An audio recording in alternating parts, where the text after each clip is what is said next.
The bullet grazed so close to Sarah Garrett's ear that she could feel the heat of it, and in that moment pressed against the wooden slats of the general store, with her heart hammering against her ribs, she realized that if she died today, Jacob Granger would never know she had loved him for 13 years. It was August of 1882, and Concord, California had been a peaceful town for most of Sarah's life, nestled in the valley with its oak-studded hills and moderate climate. The gold rush days were long past, and the town had settled into a rhythm of ranching, farming, and the steady progress of civilization. But 3 men had ridden in that morning with masks over their faces and guns in their hands, and now Sarah found herself caught in the crossfire of a bank robbery gone wrong. She had been crossing the street with a basket of eggs when the shooting started. Jacob had been standing outside the bank, talking to his father about cattle prices. She had seen him draw his gun. He was the deputy sheriff now, had been for 2 years, and she had frozen in the middle of the dusty street like a fool, just watching him the way she always did. Watching the way his shoulders moved under his shirt, the way his dark hair caught the sunlight, the way his jaw set with determination when he faced danger. Then, someone had grabbed her arm and yanked her to safety, and she had not seen Jacob since. That had been 20 minutes ago, and the gunfire continued sporadically. Sharp cracks that made her flinch every time. "You all right, Miss Sarah?" Old Pete was crouched beside her, his weathered face creased with worry. He had been the one to pull her to cover. "I am fine," Sarah said, though her voice shook. "Have you seen Jacob? Deputy Granger?" "He is around the other side of the bank, I reckon, trying to get a clear shot." Pete squinted through a gap in the boards. "Sheriff took a bullet to the leg, but he is alive. They got him into the doctor's office." Sarah's breath caught. Sheriff Granger was Jacob's father, the man who had given her father work when they had first come to Concord all those years ago. The man who had always treated her kindly despite her family's poverty. Will he be all right?" "Doc's got him, that's all I know." Another shot rang out, closer this time. Sarah pressed herself flatter against the wall. She could hear shouting, men's voices raised in anger and fear. The robbers were trapped, that much was clear. They had not expected resistance, had not expected the bank clerk to have a rifle under the counter, or the deputy to be right outside when they made their move. Sarah closed her eyes and let herself remember, because if these were to be her last moments, she wanted to spend them thinking of him. She had been 17 years old when she first saw Jacob Granger. Her family had arrived in Concord in a wagon with a broken axle and less than $5 to their name. Her father had been a farmer back in Missouri, but a series of bad harvests and worse luck had driven them west, chasing the promise of California sunshine and fresh starts. They had not found gold or fortune, just hard work and the kindness of strangers. Jacob had been 20 then, already working as a ranch hand on one of the big spreads outside town. She had seen him at church that first Sunday, standing with his parents and his younger sister. He had been tall even then, with broad shoulders and calloused hands, his dark hair always a little too long, his eyes a startling blue against his sun-bronzed skin. When he smiled at something his sister said, Sarah had felt something shift in her chest, something she had never felt before. She had told herself it was foolish. She was a poor girl with a sick mother and 2 younger brothers to help raise. Her dresses were patched and faded, her hands rough from washing and scrubbing and mending. Jacob Granger was the sheriff's son, respected and admired, with his whole future ahead of him. He would never look twice at someone like her, but she could not help watching him.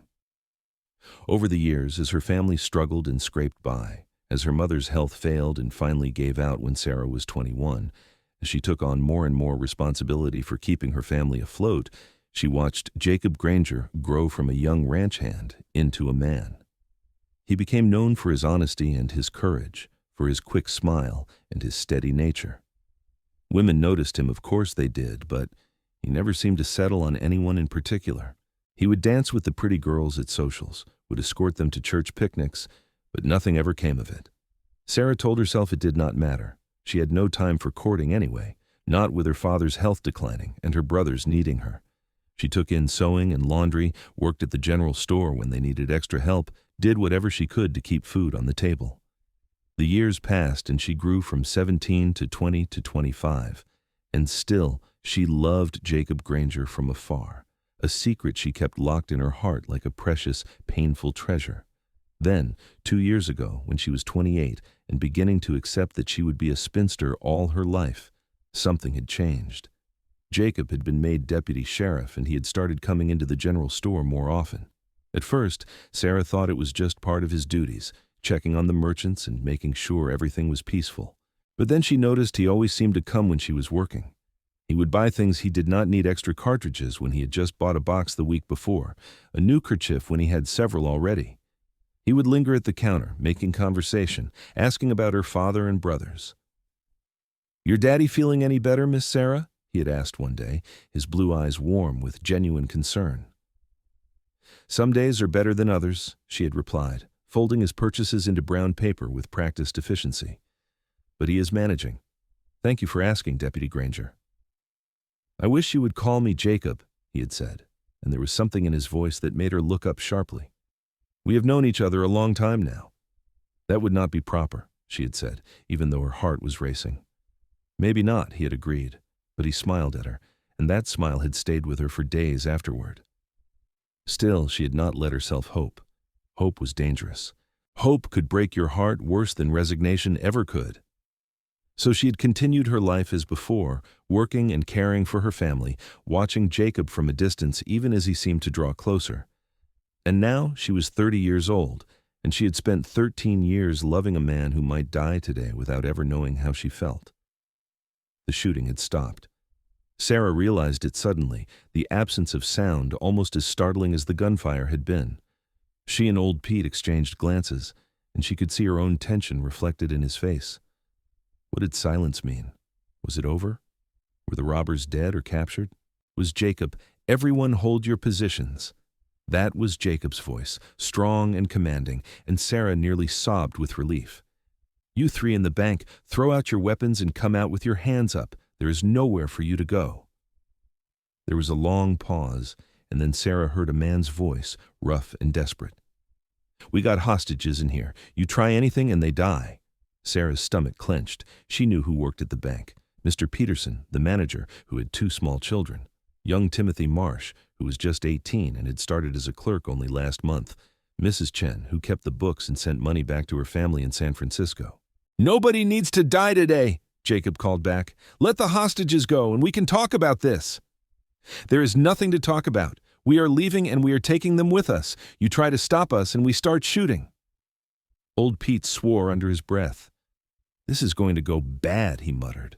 "Those boys sound scared, and scared men do stupid things."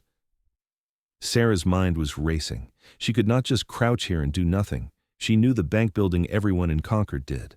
There was a back entrance, a small door that led to the manager's office.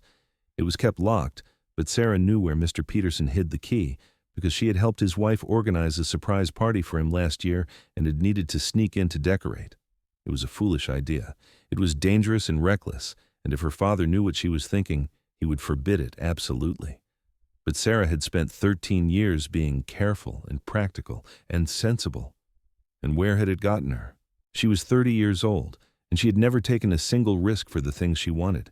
She had never even told Jacob Granger that she loved him. "I am going to do something very stupid," she said to old Pete. He looked at her sharply. "Now, Miss Sarah, do not." But she was already moving, keeping low and close to the buildings as she worked her way around the block. Her heart was pounding so hard she thought it might burst from her chest, but she did not stop. The back alley behind the bank was empty, dusty and littered with crates and barrels. The small door was exactly where she remembered, and the key was under the loose brick at the base of the wall. Her hands shook as she fitted the key into the lock. What was she going to do once she got inside? She had no weapon, no plan. But if she could get the hostages out, or at least some of them, maybe this could end without more bloodshed. The lock clicked open. Sarah eased the door inward, holding her breath. The hinges creaked softly, and she froze, but no one came running. She could hear voices from the main room of the bank, the robbers arguing with each other, tense and angry. She slipped inside and found herself in Mr. Peterson's office, just as she had expected. The door to the main room was closed but not locked.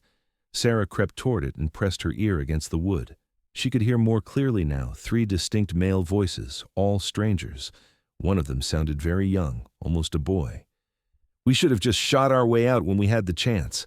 That was the young voice, high with panic. "Shut up, Danny, just shut your mouth." An older voice, harsh with authority. "We do this smart, we can still get out of here." "Smart? We are trapped, Mitch. The sheriff's kid has us surrounded." I said, "Shut up." Sarah heard a scuffling sound, and then a woman's frightened whimper. Mrs. Chen. Her resolve hardened. Very carefully, she turned the doorknob and opened the door a crack. She had a narrow view of the main room. The three robbers were near the front entrance, their attention focused on the door and the windows. Two of them had their backs to her. The third, the one called Mitch, was older, maybe 40, with a scarred face and hard eyes. He was holding Mrs. Chen by the arm, his gun pressed against her side. Mr. Peterson and Timothy were against the far wall, their hands raised, their faces pale with fear. The back office door opened directly behind where Timothy stood. If Sarah could get his attention, signal him somehow. She caught movement through the front windows. Jacob was out there, she realized. She could see his shadow, tall and unmistakable. The sight of him gave her courage, even as it terrified her.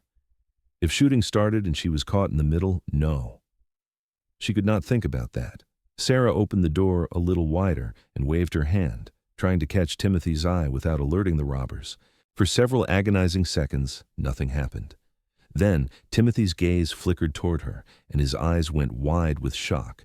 She pressed a finger to her lips urgently and gestured for him to move toward her. To his credit, Timothy understood immediately. He was a smart boy, quick and clever. He started to edge sideways along the wall, moving so slowly and carefully that it was almost imperceptible. The robbers were still focused on the front, still shouting threats at Jacob and whoever else was out there. "I am done waiting," Mitch yelled. "We are coming out in 5 minutes, and these people are coming with us. You want them to live, you let us ride out of here." "You know I cannot do that," Jacob's voice came back, steady despite the tension. "Put down your weapons and let the hostages go. That's the only way this ends well for you." Timothy had almost reached the door. Sarah held her breath as he took one more step, then another. His hand reached out toward her, just a little further. "Where do you think you are going?" The youngest robber, Danny, had turned around and spotted Timothy. He raised his gun, and Sarah acted without thinking. She threw the door open all the way and lunged forward, grabbing Timothy by his shirt and hauling him backward into the office with strength she did not know she possessed. A gunshot exploded in the enclosed space, deafeningly loud, and something burned across Sarah's upper arm. She slammed the office door shut and turned the lock, then shoved Timothy toward the back entrance. "Go! Run!" she shouted at him, and then everything erupted into chaos. The robbers were pounding on the office door, screaming at her. The front door of the bank burst open with a crash of splintering wood. There were more gunshots, more shouting, and Sarah grabbed Timothy's hand and pulled him toward the back door, toward escape. They stumbled out into the alley, and then strong hands were catching Sarah, and she looked up into Jacob Granger's face. "Sarah," he breathed, and there was something in his eyes she had never seen before. Raw fear, profound relief, and something else, something that made her chest tighten. "What were you? You could have been killed." "The others are still inside," she gasped. "Mrs. Chen and Mr. Peterson. We are handling it. Come on, you need to get clear." His hand was on her uninjured arm, guiding her away from the bank, and she could feel the tension in his grip, the barely controlled emotion. Timothy was already running down the alley toward safety. They had just reached the end of the alley when the shooting stopped for the second time. This time, it stayed, stopped. After a few tense minutes, word came down that the robbers had surrendered. All three were in custody. The hostages were safe. Nobody had been killed, though Sheriff Granger's leg wound would keep him off his feet for a while, and one of the robbers had taken a bullet to the shoulder. Sarah stood in the alley with Jacob still holding her arm, and suddenly the reality of what she had just done crashed over her. Her knees went weak, and if Jacob had not been there, she would have fallen. "Easy, easy now," he said, his voice gentling. "I have got you. Just breathe." "I'm sorry," she managed. "I did not mean to. I just thought—" "You saved that boy's life," Jacob said. "Timothy would be in a much worse situation if you had not gotten him out. That was brave. Incredibly foolish, but brave." She looked up at him, and he was so close, his blue eyes intense with an emotion she could not quite name. His hand was still on her arm, warm and steady, and she realized she was trembling. "You are hurt," he said suddenly, noticing the blood on her sleeve. "That bullet grazed you." "It is nothing," Sarah said, though now that he mentioned it, Her arm was beginning to burn. Just a scratch. We are getting you to the doctor anyway. No arguments. His tone brooked no disagreement, and Sarah found she had no energy to protest as he guided her down the street toward Doc Morrison's office. The rest of the afternoon passed in a blur. Doc Morrison cleaned and bandaged her wound, confirming that it was indeed just a graze, nothing serious. Sheriff Granger's leg was more concerning, but the bullet had passed through cleanly, and the doctor was confident he would make a full recovery. The 3 robbers were locked up in the jail, and several men from town volunteered to stand guard in case they had Confederates who might try to break them out. Sarah's father and brothers arrived at the doctor's office in a panic, having heard that she had been involved in the robbery. She assured them she was fine, endured her father's scolding about taking foolish risks, and promised her younger brothers she would tell them the whole story later. Through it all, she was aware of Jacob watching her from across the room, his expression thoughtful and intent. Evening was falling by the time everything settled down. Sarah's father insisted she come straight home to rest, but Sarah found herself lingering on Main Street, reluctant to leave despite her exhaustion. The adrenaline that had carried her through the day was fading, leaving her feeling hollow and strange. "Miss Sarah?" She turned to find Jacob approaching, his hat in his hands. In the golden light of sunset, he looked tired but unharmed, and something in her chest eased at the sight of him safe and whole. "Deputy Granger," she said, and winced at how formal she sounded. "I wanted to thank you," he said, stopping a few feet away from her, "for what you did today. That took real courage." "I'm not sure courage is the right word," Sarah said. "Foolishness, maybe. Panic. I saw what was happening, and I could not stand by and do nothing." "Most people would have stayed hidden and safe," Jacob said quietly. "You ran toward the danger to help someone else. That is the definition of courage, Sarah." He had dropped the "Miss," she noticed, just Sarah, her name, in his voice, and it did something to her already fragile composure. "Your father will recover?" she asked, needing to change the subject before she did something foolish like burst into tears. "Garrett. Doc says he will be fine in a few weeks. Stubborn as a mule, my father, and twice as tough." Jacob smiled, but it did not quite reach his eyes. "It was close today. Too close. I keep thinking about what could have happened if those men had not surrendered. If you had been—" He stopped, his jaw tightening. "But I was not," Sarah said gently. "We are all right. That is what matters." "Is it?" Jacob took a step closer, and Sarah's breath caught. "Because I have been standing here trying to figure out what I would have done if something had happened to you. And I cannot, Sarah, when I saw you in that bank, when I heard that gunshot." He stopped again, running a hand through his hair in frustration. Sarah had never seen him like this, uncertain and struggling for words. Jacob Granger, who always knew what to say, who handled everything with calm confidence. "I am fine," she said, though her heart was hammering. "Jacob, I'm fine." "I know," he said. "I know you are. But it made me realize something. Life is short, and we never know what tomorrow will bring. We could die any day, any moment, and there are things I should have said a long time ago." Sarah's mouth had gone dry. "What things?" Jacob looked at her, really looked at her, and she saw everything she had ever wanted to see in his eyes, warmth and desire, and something that might have been love. "I've been coming to that general store for 2 years now, buying things I do not need, making excuses to talk to you," he said. "My sister teases me about it, says I've been courting you in the slowest, most ridiculous way possible. She might be right." "Courting me?" Sarah's voice came out barely above a whisper. "I wanted to," Jacob said. "God, I wanted to.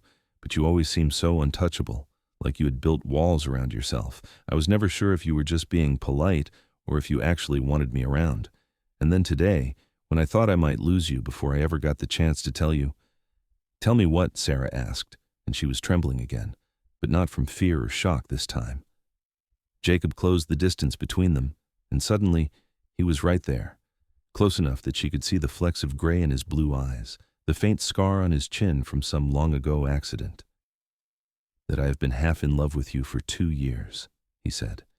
"And I think if I let myself, I could fall the rest of the way so easily it would terrify me." Tell me I am not imagining this, Sarah. Tell me you feel something too." Sarah stared at him, and she knew she was at a crossroads.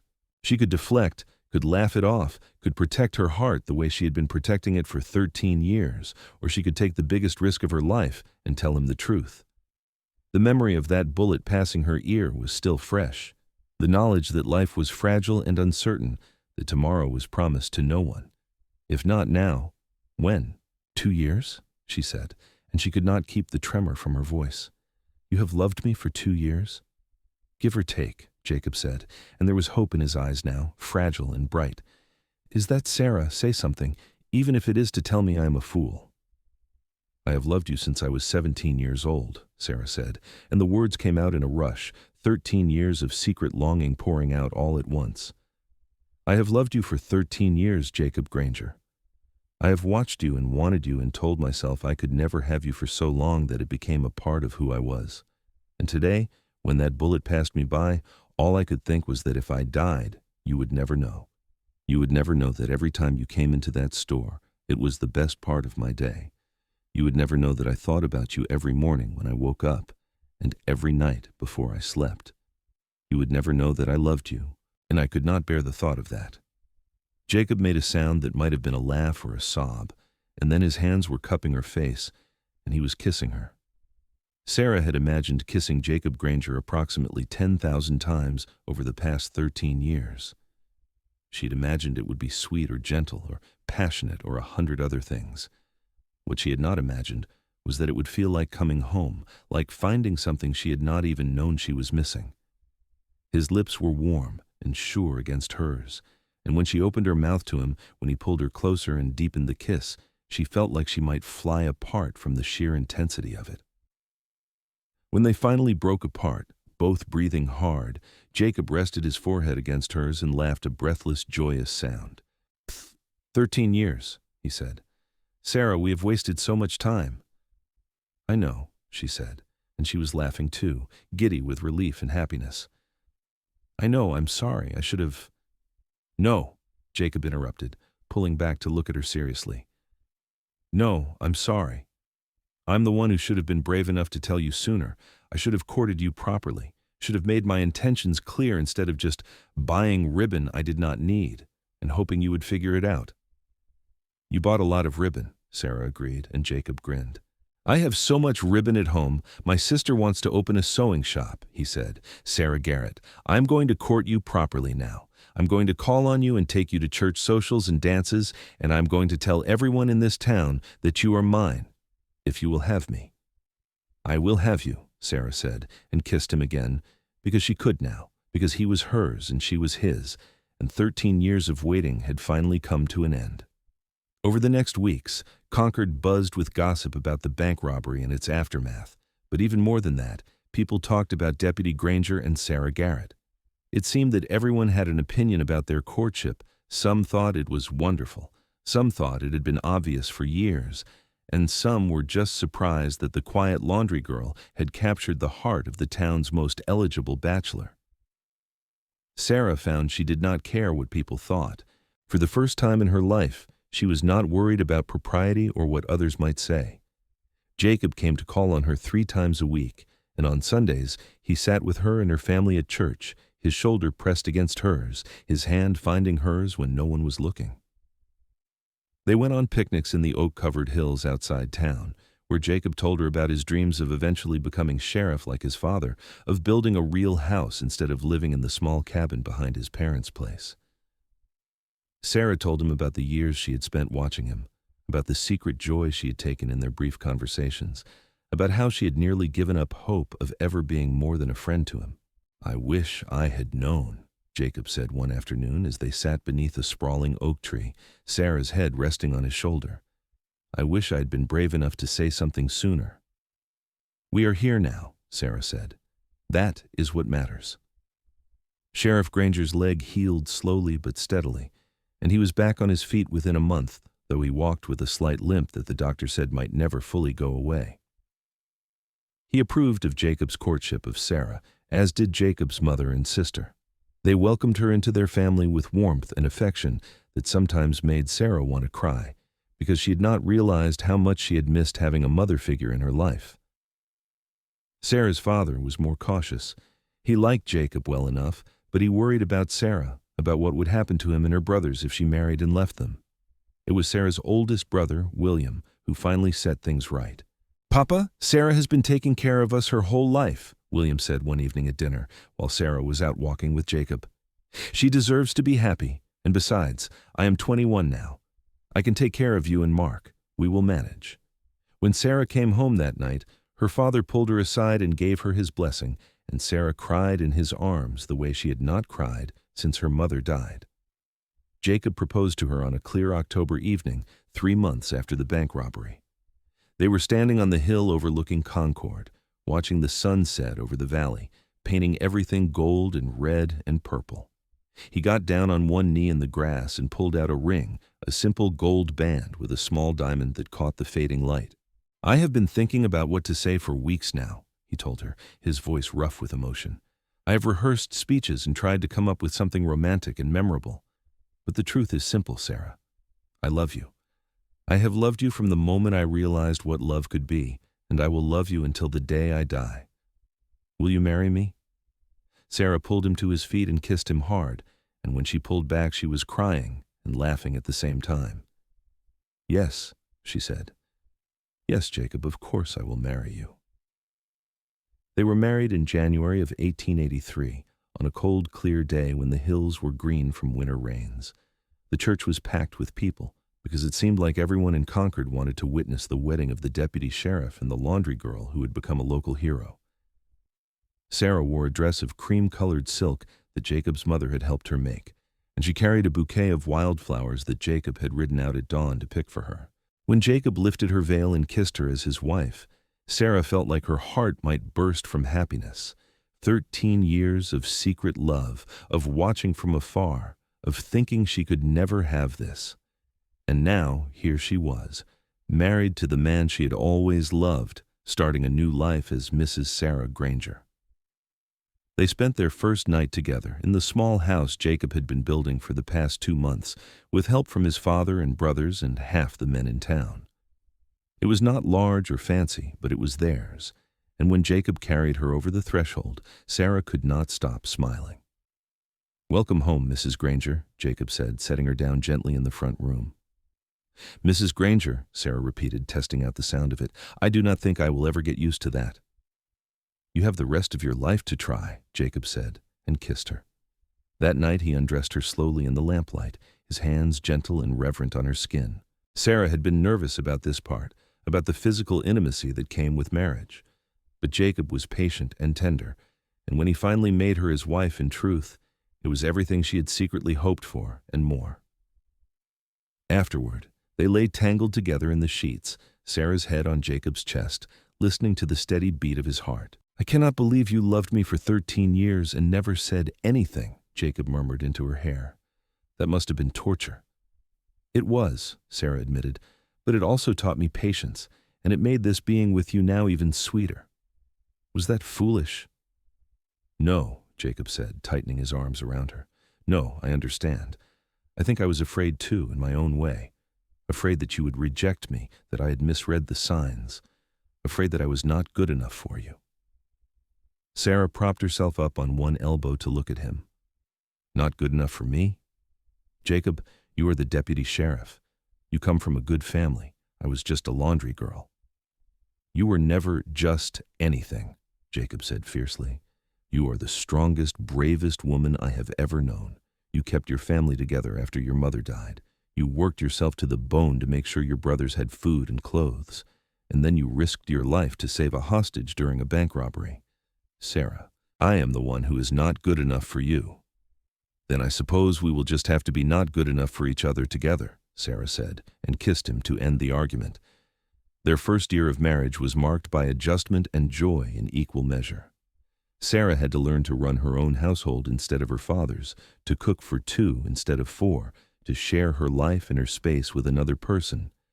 Jacob had to learn to come home to someone every night, to consider another person in his decisions, to be a husband as well as a deputy. They had their disagreements, of course. Jacob had a tendency to be overprotective, especially after the bank robbery, and Sarah sometimes chafed at his concern. Sarah could be stubborn when she thought she was right, and Jacob was not always good at admitting when he was wrong. But they learned to talk through their problems, to compromise and forgive, and their love deepened with each passing month. In the spring of 1884, Sarah realized she was pregnant. She told Jacob one evening after dinner, simply taking his hand and placing it on her still flat stomach. "There is a baby in there," she said, and watched his face transform with wonder and joy. "A baby," he breathed. "Sarah, we are going to have a baby." "We are," she confirmed, and then she was in his arms, both of them laughing and crying at the same time. Their son was born in November of 1884, a healthy boy with dark hair like his father and his mother's determined chin. They named him James after Jacob's grandfather, and Sarah thought her heart might break from the sheer overwhelming love she felt the first time she held him. "He is perfect," Jacob whispered, touching their son's tiny hand with one gentle finger. "You are perfect. I love you both so much." Sarah looked up at her husband, at the man she had loved since she was 17, and felt a wave of gratitude so profound it brought tears to her eyes. She had spent so many years thinking happiness like this was not for her, that she was destined to love from afar and never be loved in return. And now, here she was, with a husband who adored her and a son in her arms and a future stretching out before them full of possibility. "I love you too," she said. "I always have. I always will." James was a healthy, happy baby who grew into an active toddler. Sheriff Granger, who insisted James call him Grandpa, spoiled his grandson shamelessly, and Jacob's mother and sister were constant visitors, always ready to help with the baby or bring over a meal. Sarah's father and brothers came to visit often as well, and William had started courting a girl from one of the neighboring ranches, much to everyone's delight. When James was 2 years old, Sheriff Granger announced his retirement. His leg had never fully healed from the bullet wound, and he was ready to hand over the responsibility to someone younger. The town council held a meeting and voted unanimously to appoint Jacob as the new sheriff of Concord. At 25, he was young for the position, but his courage and competence during the bank robbery had proven he was ready. Sarah could not have been prouder. She stood in the crowd with James on her hip as Jacob was sworn in, wearing the sheriff's star that his father pinned to his chest. When it was over and the crowd dispersed, Jacob came straight to her and kissed her soundly, not caring who saw. "The sheriff's wife," he said with a grin. "How do you like the sound of that?" "I like the sound of anything as long as I'm your wife," Sarah replied, and meant it with all her heart. Their second child, a daughter they named Emma, was born in 1887, 3 years after James. She had her mother's light brown hair and her father's blue eyes, and she was as sweet-natured as James was rambunctious. Sarah sometimes watched her children playing in the yard and had to pinch herself to believe this was really her life. The years passed peacefully. Jacob was a good sheriff, fair and honest, respected by everyone in town. Sarah became known as a woman you could count on in a crisis, someone who would bring soup when you were sick or watch your children when you needed help. She never forgot her own years of poverty and struggle, and she made sure to extend kindness to anyone who needed it. On a summer evening in 1889, when Sarah was 37 and Jacob was 32, they sat on the porch of their house, watching the sunset while James and Emma played in the yard. James was nearly 5 now, tall and energetic, already showing signs of his father's strength and his mother's stubbornness. Emma was 2, tottering around after her brother on chubby legs, laughing at everything he did. "Do you ever regret it?" Jacob asked suddenly. "Waiting so long to tell me how you felt?"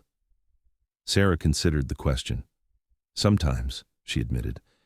"I think about all the years we could have had together if I had been braver sooner. But then I think about how sweet it was when it finally happened, and I am not sure I would change anything. What about you? Do you regret not courting me sooner?" "Every day," Jacob said honestly. "But you are right. Maybe we needed that time. Maybe we needed to become who we were meant to be before we could be together." "Maybe," Sarah agreed, leaning her head on his shoulder. "Or maybe we are just making excuses for being cowards." Jacob laughed. "You charged into a bank full of armed robbers to save a hostage. Whatever else you are, Sarah Granger, you are not a coward." "I was a coward about you," Sarah said softly. "For 13 years, I was too afraid to tell you I loved you. I watched you from afar and convinced myself it was enough. If that robbery had not happened, if I had not been forced to confront my own mortality, I might never have found the courage." Jacob was quiet for a moment, watching their children play. "I was a coward, too," he said finally. "I knew I loved you, but I was too afraid of rejection to make a real move. I bought ribbon and made small talk and told myself I was courting you, but I was really just hedging my bets. We were both scared, Sarah, but we found each other in the end, and that is what matters." "Emma, do not eat that," Sarah called out as their daughter picked up something from the ground and started to put it in her mouth. Emma looked up guiltily and dropped it, and Sarah relaxed back against Jacob's shoulder. "They are going to be the death of me, these children." "They are going to be wonderful," Jacob said confidently, "just like their mother." Sarah smiled and took his hand, lacing their fingers together. She looked at the life they had built, the house, the children, the love that had grown and deepened over the years, and felt a contentment so complete it was almost painful. "Do you think we will have more?" she asked. "More children?" "Do you want more?" Jacob countered. "Maybe," Sarah said. "I always thought I would have a big family, back when I was young and imagining my future. But then I thought I would never have a family at all, so I am grateful for what we have. If more come, that will be wonderful. If not, we are blessed already." "We are blessed," Jacob agreed and kissed the top of her head. Their third child, another son they named Samuel, was born in 1891 when Sarah was 39. It was a difficult pregnancy and birth, and the doctor warned them that it might be their last. Sarah was content with that. 3 healthy children, a loving husband, a comfortable home she had more than she had ever dared to dream of during those long years of secret longing. As their children grew, Sarah and Jacob made sure to tell them the story of how they met and fell in love. James, in particular, loved to hear about the bank robbery and how his mother had saved a hostage. "Were you scared, Mama?" he would ask, his eyes wide with admiration. "Terrified," Sarah would admit, "but sometimes you have to do the scary thing anyway, especially if it means helping someone else." "And then Papa kissed you," Emma would chime in, because at 6 years old, she thought kissing was the most romantic thing in the world. "And then Papa kissed me," Sarah would agree, meeting Jacob's eyes across the room and sharing a smile that held 13 years of history and love. In 1895, when Sarah was 43 and Jacob was 36, Sheriff Granger passed away peacefully in his sleep. Jacob took it hard, grieving for the man who had taught him everything he knew about being a lawman and a good person. Sarah held him through his grief, reminded him that his father had lived a long and honorable life, that he had died knowing his son was a success and his grandchildren were thriving. At the funeral, old friends and neighbors came up to Sarah to express their condolences. Many of them remarked on how lucky Sheriff Granger had been to see his son so happily married, to have such beautiful grandchildren, to know that his legacy was in good hands. "He always said you were the best thing that ever happened to Jacob," Jacob's mother told Sarah at the wake. "He knew how much you loved him, even before you two got together.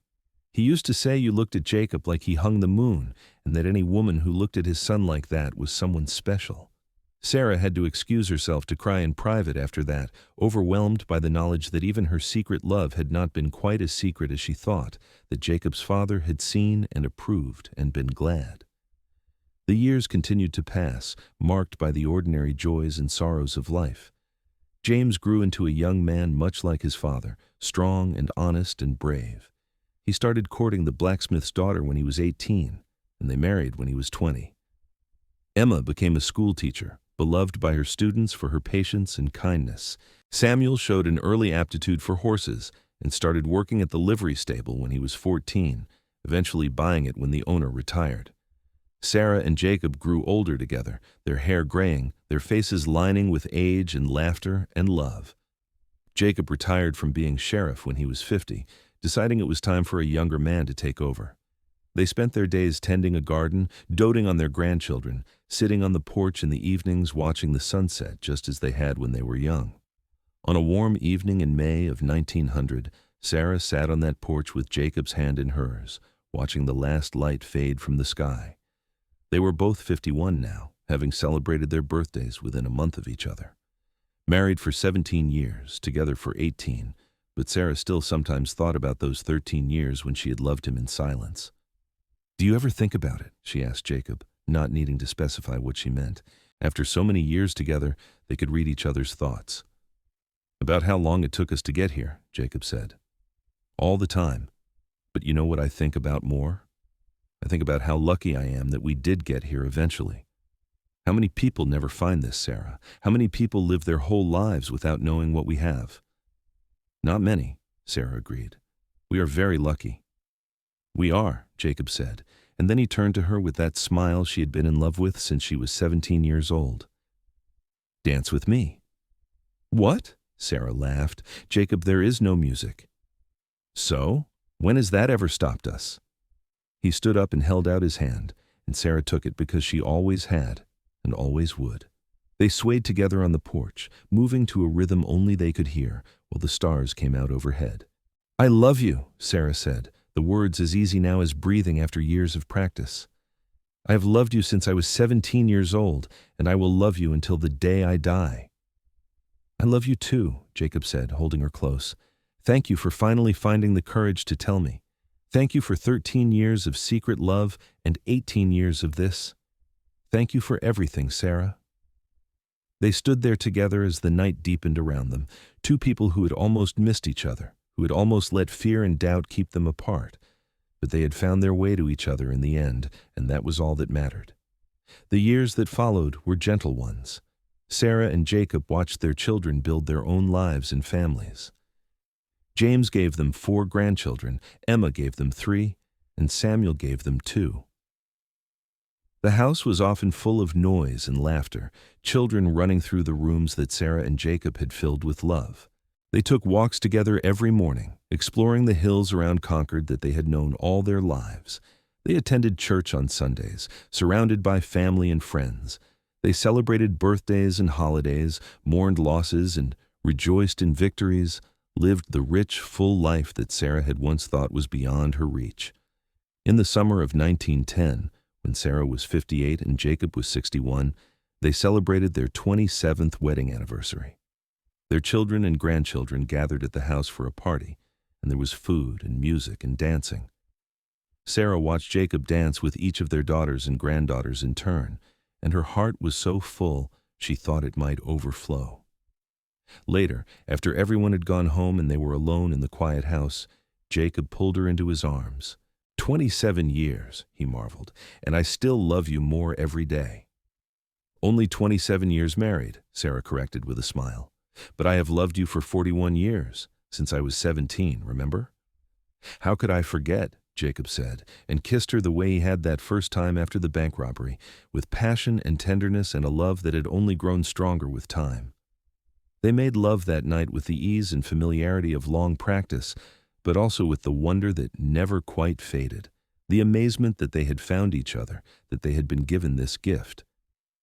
Afterward, Sarah lay in Jacob's arms and thought about the girl she had been at 17, watching a young ranch hand from afar and thinking she could never have him. If she could go back and tell that girl what the future held, she would not believe it. She would think it was too good to be true. But it was true. All of it.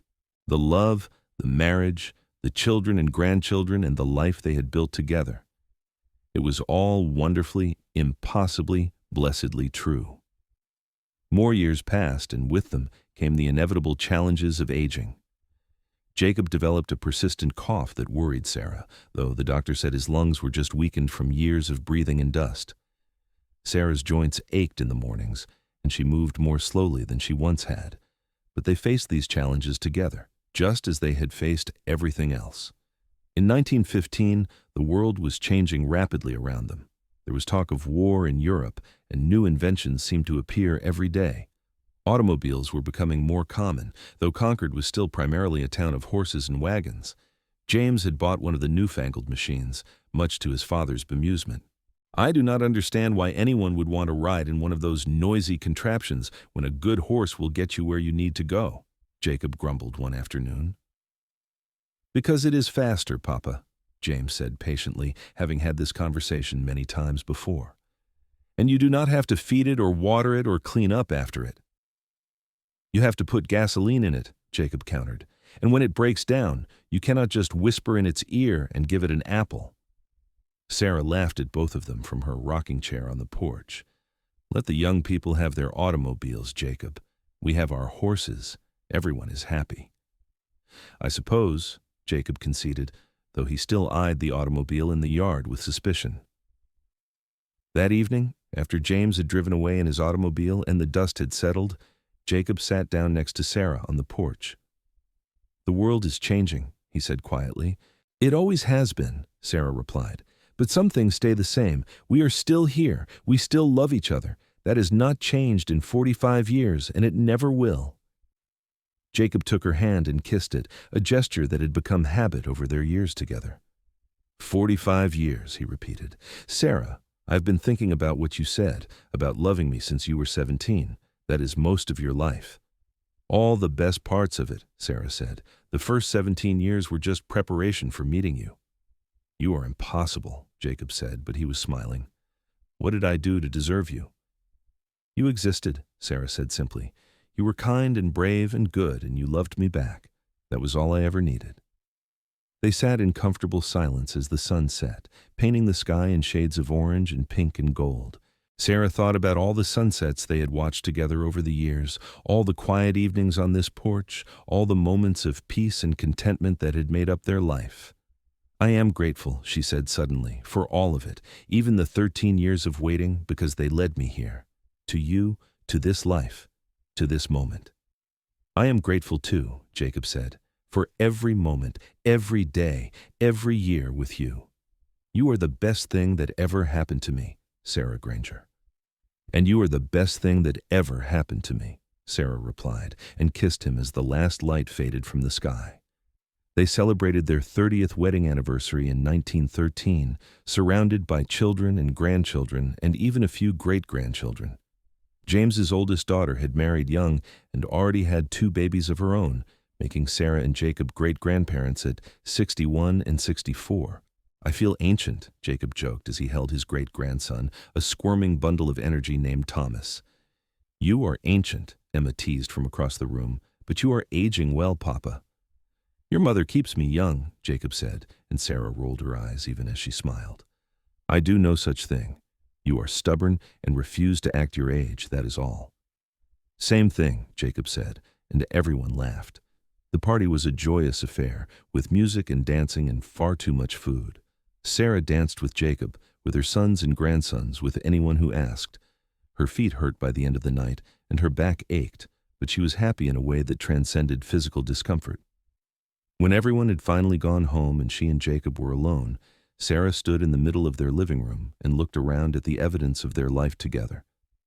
The furniture they had bought over the years, the photographs on the walls, the quilts she had made, the books Jacob liked to read.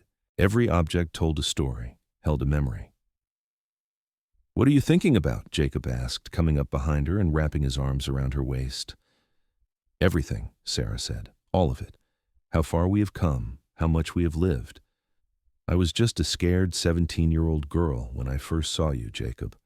I had nothing, no prospects, no future, just work and struggle, and the faint hope that things might get better.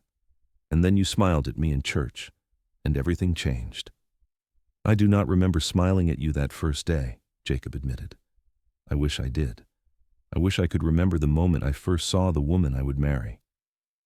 You were smiling at your sister, Sarah said, but I saw it, and I thought you were the most beautiful person I had ever seen. I fell in love with you in that instant, Jacob.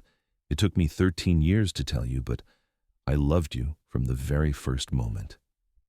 Jacob turned her around so she was facing him.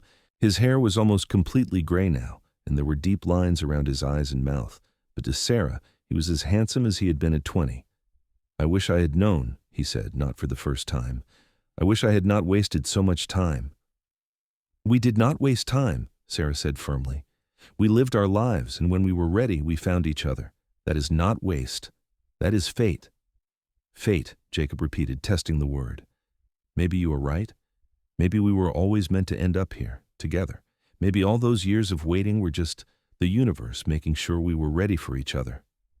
Maybe, Sarah agreed. Or maybe we are just lucky. Either way, I'm grateful. They went to bed that night tangled together, the way they had slept for 30 years. Sarah listened to Jacob's breathing slow and deepen as he drifted off, and she felt a wave of love so powerful it brought tears to her eyes. This man, this life, this love, it was everything she had ever wanted and more than she had ever dreamed possible. The next few years were marked by both joy and sorrow. Emma married a widower with 3 children of his own, creating a blended family that was chaotic and loving in equal measure. Samuel's wife gave birth to twins, bringing his total to 4 children. James became a grandfather himself when his oldest son had a daughter. But there were losses too. Jacob's mother passed away peacefully at 81, and Sarah's father followed a few months later at 79. Sarah grieved for the man who had raised her, who had given her his blessing to marry Jacob, who had worked himself to the bone to provide for his family. Jacob held her through her grief, the way he had held her through every difficulty in their life together. They attended the funeral together, and afterward, Jacob took her on a long walk through the hills where they had courted all those years ago. "Your father was a good man," Jacob said as they walked hand in hand. "He loved you very much." "I know," Sarah said, "and he got to see me happy. He got to see his grandchildren and great-grandchildren. He got to know that I was cared for and loved. That is more than many people get." "That is true," Jacob agreed, "but it still hurts to lose him." "It does," Sarah said, "but I am grateful we had him as long as we did." They stood on the hill overlooking Concord, the town where they had both spent most of their lives. It had grown over the years with more buildings and more people, but it was still recognizably the place where a 17-year-old girl had fallen in love with a 20-year-old ranch hand, where a 30-year-old woman had finally found the courage to confess her love. "I love you," Sarah said, because the words were never wasted, because Jacob deserved to hear them as often as possible. "Thank you for giving me a life worth living." "Thank you for loving me," Jacob replied, "for all those years, even when I did not know. Thank you for being brave enough to tell me. Thank you for everything, Sarah." They walked back down the hill hand in hand, 2 people who had built a life together, who had loved each other through decades of change and challenge. They had been given a gift, Sarah thought, the gift of time and love and family, and she was grateful for every single moment. In 1918, when Sarah was 66 and Jacob was 69, the world was gripped by both war and pandemic. The Great War had finally ended, but the Spanish flu was sweeping across the country, killing millions. Concord was not spared, and Sarah and Jacob watched in horror as people they had known all their lives fell ill and died. Their family was lucky. None of their children or grandchildren contracted the flu, though several of their neighbors did. Sarah spent months making soup and delivering it to sick families, wearing a mask and taking every precaution she could. Jacob, despite his age, helped dig graves for those who did not survive. It was a dark time, but they got through it together. And when the pandemic finally began to wane in 1919, Sarah and Jacob stood on their porch and breathed in the clear spring air and were grateful to still be alive. "We have been blessed," Jacob said quietly. "So many people lost loved ones, so many families were torn apart, but we are still here." "We are," Sarah agreed, "and we will make the most of whatever time we have left." They made a point after that to visit their children and grandchildren more often, to tell them stories of the past, to make sure they knew they were loved. Sarah wrote down the story of her life with Jacob, wanting future generations to know how they had met and fallen in love, how they had nearly missed each other but found their way together in the end. In 1923, Sarah and Jacob celebrated their 40th wedding anniversary. They were 71 and 74, old by any standard, but still active and engaged with life. The party was smaller than previous celebrations, attended only by close family, but it was no less joyful. 40 years, Emma marveled. "Mama, Papa, that's incredible." 53 years if you count from when I first fell in love with him, Sarah said, and Jacob laughed and pulled her close. "You will never let me forget that, will you? That you loved me for 13 years before I knew." "Never," Sarah confirmed. "It is my claim to fame. I saw you first." Their children and grandchildren laughed, having heard this story many times before.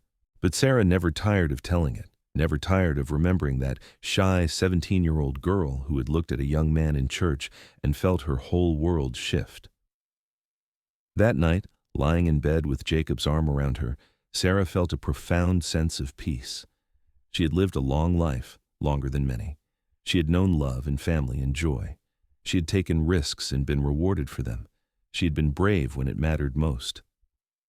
"No regrets?" Jacob asked sleepily, as if reading her thoughts. "Not a single one," Sarah said honestly. "Well, maybe one small regret that I did not tell you sooner. But even that led us here, so perhaps it's not a regret after all." "Everything led us here," Jacob agreed. "Every choice, every moment, every year. And I would not change a single thing if it meant risking what we have." "Neither would I," Sarah said, and kissed him goodnight the way she had done for 40 years. They both knew, though neither said it aloud, that they were in the twilight of their lives. Their children were grown. Their grandchildren were having children of their own.